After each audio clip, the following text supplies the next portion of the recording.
Welcome to channel of Ajit classes. आज हम बात करेंगे कॉन्ट्रैक्ट ऑफ प्लेज के बारे में। सो कॉन्ट्रैक्ट ऑफ प्लेज क्या होता है? जैसे कि गिरवी रखना कहते हैं, उसे प्लेज कहते हैं। जिसे हाइपोथिकेशन भी कहा जाता है नॉर्मल वर्ड्स के अंदर, लेकिन लॉ के अंदर इसके लिए स्पेसिफिक वर्ड है प्लेज। तो क्या होता है ये प्लेज, तो इसके बारे में डिस्कस करते हैं। तो मीनिंग एंड डेफिनेशन दे रखी है according to section 172 of the Indian contract act. Indian contract act के अंदर 172 के अंदर मेंशन किया हुआ है, pledge means the bailment of goods as a security for debts और the performance of the promise. यानी कोई भी प्रॉमिस करने से पहले आपने बोला है कि मैं तेरा घर खरीद लूंगा, तो उसके लिए आपको आपने बोला कि मैं पक्का खरीद लूंगा, तो उसके लिए आपको थोड़ा बहुत पैसा देना पड़ेगा। ओके, या फिर आपने कहीं पे डैप्स क्रिएट किया, बैंक से लोन वगैरह लिया हुआ है, तो वो लोन के अगेंस्ट में आपको कुछ गिरवी रखना होगा, अपना मकान, अपनी जमीन या गोल्ड, कुछ भी। तो उसे हम प्लेज कहेंगे। तो in this case the bailor is known as a pledger, यानी जो दे रहा है वो प्लेजर हो जाएगा। And pawnee, that is pledger और द पावनर कहते हैं उसको। And bailee is known as a pledgee और पावनी। ओके, तो यहाँ पे प्लेजर और प्लेजी कह सकते हैं, या फिर पावनर और पावनी कह सकते हैं। फॉर एग्जाम्पल एक दे रखते हैं कि suppose mister X borrow ₹1,000 from a bank on the security of his gold ornaments. अपना गोल्ड ऑर्नामेंट्स उसने सिक्योरिटी के तहत लेके उसने ₹1,000 का बैंक से लोन लिया था। This is a contract of pledge. ये एक कॉन्ट्रैक्ट ऑफ प्लेज कहा जा सकता है। तो essential elements of the pledge क्या होता है, यानी प्लेज के लिए क्या क्या चीजें जरूरी होती है, वो यहां मेंशन की जाती है। First, the pledge is a special kind of bailment. ये एक तरह का बेलमेंट होता है under which the goods are deposited as security for the repayment of loan. जैसे ही आपने पैसा लिया था, आप पैसा वापस कर लोगे, उसके पैसा वापस करोगे, उसके लिए बैंक ने आपके पास से थोड़ा बहुत अमाउंट डिपॉजिट रखवा हुआ है, या कोई असेट्स गिरवी रखी हुई है, तो हम प्लेज कहेंगे। सो और for the performance of contract, यानी आपको कोई परफॉर्मेंस ऑफ कॉन्ट्रैक्ट करना है, यानी फ्यूचर में आपको उसको कुछ घर वगैरह बना के देना है, उसके लिए उसे सिक्योरिटीज दे रखी है आपको कि भाई नहीं, इतना पैसा तुझे जमा करवाना होगा, तू मेरा काम करेगा ऐसा करके। तो वो होता है एक तरह का प्लेज। और इसके लिए फर्स्ट होता है pledge is the special kind of. तो ये ऐसी चीज होती है। सेकंड, यहाँ पे मेंशन क्या है, in the bailment one person delivered the goods to another person for the some specific purpose. Bailment में ऐसा होता है कि एक बंदा अपना कोई स्पेसिफिक पर्पस के लिए अपनी चीज गिरवी रखेगा। हमने हमारे आगे के वीडियोस में हमने बेलर और बेली की राइट्स एंड ड्यूटीज वगैरह के जो चैप्टर्स थे, उसका इंपॉर्टेंट क्वेश्चन था, वो हमने डिस्कस किया हुआ है। आप चाहो तो उसको वापस देख सकते हो।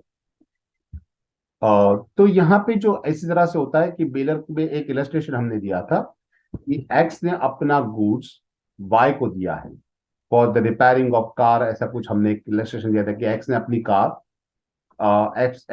कार वाई को दी थी रिपेयर करने के लिए। तो इट्स स्पेसिफिक पर्पस के लिए उसे दी थी, रिपेयरिंग के लिए दिया था। तो इसी तरह से यहाँ पे भी प्लेज में भी होता है। On the accomplishment of the purpose the good shall be return to the debtor. यानी जिसकी भी है, जैसे कि लोन लिया था, यहाँ के प्लेज की बात करें तो लोन लिया था, जैसे आप लोन के विद इंस्टॉलमेंट सारे पे कर दोगे, तो जो प्लेज में रखी हुई चीज थी वो आपको वापस बैंक आपको कर देगा। और बेलमेंट के अंदर देखा जाए तो क्या था कि एक्स ने अपनी कार वाई को रिपेयर के लिए दी थी। जैसे वो रिपेयर हो जाएगी, वाई को वो कार एक्स को वापस कर देनी पड़ेगी। तो जैसे हमारा पर्पस कंप्लीट हो जाता है, वो आपको वापस कर देना होता है। Next thing is the pledge is a special kind of bailment. इसे हम एक तरह का बेलमेंट ही कहेंगे। So when we can say that the bailment is a wider term which include the pledge. Okay, bailment एक थोड़ा बड़ा वर्ड है जिसके अंदर प्लेज अंदर आ जाता है, समा जाता है। But the pledge is only for the several places of bailment. सारे बेलमेंट प्लेज नहीं होता। सो इसे कह सकता है कि भाई प्लेज जो है वो एक पार्ट है बेलमेंट का। And therefore it is said that every pledge is a bailment, but the every bailment is not pledge. Okay, जो pledge होता है वो bailment का एक पार्ट है। तो ऐसा कहेंगे कि bailment के अंदर pledge एक पार्ट है, every pledge is bailment, लेकिन सारे bailment pledge नहीं होते, क्योंकि bailment बहुत तरीके के होते हैं। नेक्स्ट, एसेंशियल एलिमेंट के अंदर आगे देखते हैं number 2, it is an contract of pledge and that is a delivery of the goods by one person to another. यानी ये एक प्लेज का जो है, उसमें अगर आप गोल्ड अपना कुछ बैंक से लोन ले रहे हो, तो आपको सामने अपना गोल्ड देना होगा या प्रॉपर्टी के कागजात देने होंगे वगैरह वगैरह। सो ये डिलीवरी होता है by one person to another person. Delivery is necessary to complete a page, यानी प्लेज के लिए आपको डिलीवरी करना कंपलसरी है। So pledge can be in the respect of any movable property, कोई भी मूवेबल प्रॉपर्टी हो सकती है इसके अंदर। Next thing, the pledge, in pledge only the possession of the goods is transfer, not the ownership. आपको सिर्फ अपना पोजेशन उसको देना है, वो यानी गोल्ड अगर आप उसको दे रहे हो, एज अ प्लेज कर रहे हो, तो आपको सिर्फ गोल्ड देना है, वो गोल्ड की ओनरशिप नहीं देनी है। गोल्ड तो आपका ही रहेगा, लेकिन आप उसको सिर्फ गिरवी रख रहे हो, तो उसे हम प्लेज कहेंगे, उसकी ओनरशिप उसके पास नहीं जाएगी। Since a pledge is a branch of the bailment, वो बेलमेंट का एक पार्ट है, pawnee is bound to take the reasonable care of the goods pledge with him. जैसे कि आपने गोल्ड लोन ले रखा है, तो क्या करेगा, आप जो गोल्ड ऑर्नामेंट्स उसको देंगे, वो आपके ऑर्नामेंट संभाल के रखेगा किसी लॉकर में, सेफ वॉल्ट पे। ओके, और उसके अगेंस्ट में आपको पैसा देगा। जब भी आप पैसा वापस कर लोगे, तो क्या करेगा पावनी, आपकी जो गुड्स है उसको सही से संभाल के रखा हुआ है, एज इट इज कंडीशन में आपको वापस कर देगा। उसको वो उसको मेल्ट नहीं कर सकता, उसका शेप चेंज नहीं कर सकता, कुछ नहीं कर सकता, वो एज इट इज आपको वापस उसको करना पड़ेगा। सो ये प्लेज के अंदर एक और रूल्स है। अब बात करते हैं similarities between the bailment and pledge. Bailment और प्लेज के बीच में सिमिलैरिटीज क्या है, दोनों में क्या सिमिलर चीज है? First thing, both are created by agreement between the parties. या बेलर और बेली, या फिर पावनर और पावनी, या प्लेजर और प्लेजी के बीच के अंदर क्या होता है, एक एग्रीमेंट होता है कि वो पैसा देगा, ये सामने अपनी चीज देगा। Second thing, in both the cases there is an transfer of position of the goods. दोनों के अंदर गुड्स ट्रांसफर होता है। Only the position is transfer, not ownership. Ownership transfer नहीं होती है, सिर्फ उसका पोजीशन ट्रांसफर होता है। Third thing, bailment and pledge can be only in respect of the movable property. ये चीज हमेशा याद रखना कि सिर्फ मूवेबल प्रॉपर्टी के लिए बेलमेंट होता है, और प्लेज भी उसी की वजह से होता है। इमूवेबल प्रॉपर्टीज इसके अंदर नहीं आती। Next thing, in the both the cases goods are to be return. यानी जैसे प्लेज किया हुआ है, तो आप पैसा जैसे बैंक को मिल जाता है, उसको वापस कर देना पड़ेगा। अब स्पेसिफिक पर्पस के लिए उसने लिया था, वो पर्पस खत्म होती है, उसको वापस करना पड़ेगा। So goods are return on the expiry of the period और बेलमेंट, या फिर अकम्प्लिशमेंट ऑफ द पर्पस। उसका पर्पस खत्म हो जाए, या फिर उसका जो टर्म दिया था, यानी 3 महीने, 2 महीने, या 2 दिन, 4 दिन, वो आपका एक्सपायरी पीरियड खत्म हो जाए, पीरियड एक्सपायर हो जाए, तब आपको वापस कर देना है, for which the goods are build.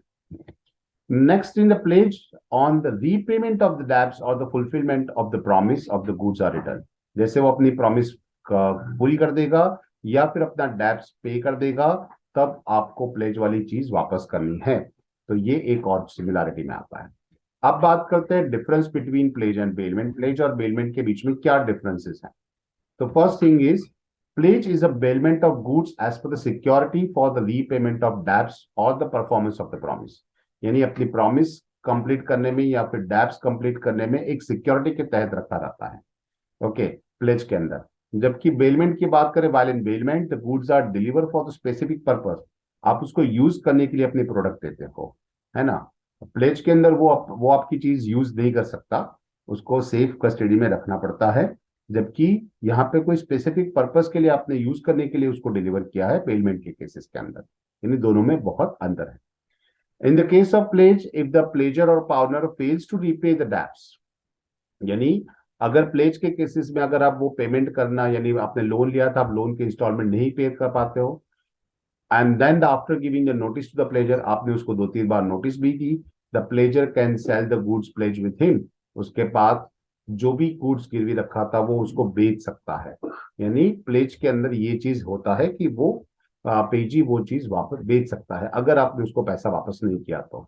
जैसे कि आपने गोल्ड लोन लिया था, और सामने गोल्ड गिरवी रखा था, 2 लाख 4 लाख रुपए आपने उससे पास से लिए थे, अगर वो आप विद इंटरेस्ट वापस नहीं कर पाओगे, तो वो आपका गोल्ड बेच सकता है।